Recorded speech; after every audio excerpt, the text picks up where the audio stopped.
Le phénomène de l'érosion côtière laisse parfois des séquelles de divers ordres sur la vie des victimes. Le cas du village de Deavikopé dans le Golfe 6 en est un exemple palpable. En vue de maintenir en alerte l'opinion nationale sur le fait, l'association Les Nouvelles Alternatives pour le développement durable en Afrique, NADAF, a organisé les 13 et 14 octobre un atelier multi-acteurs pour une amélioration des conditions de vie des riverains.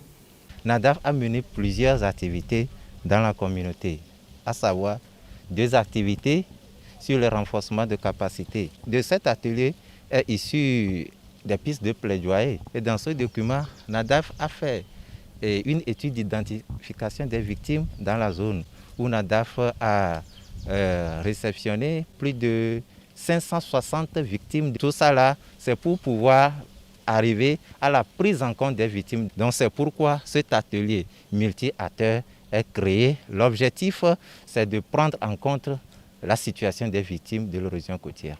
La rencontre s'inscrit dans le cadre du projet Action des volontaires européens et nationaux investis pour la résilience, entendu projet Avenir, lequel projet qui rassemble depuis environ un an les NADAF et France Volontaire pour la cause des victimes de l'érosion côtière.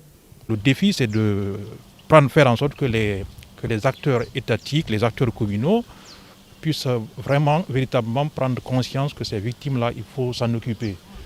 La question que je me pose, est-ce qu'il faut les déplacer?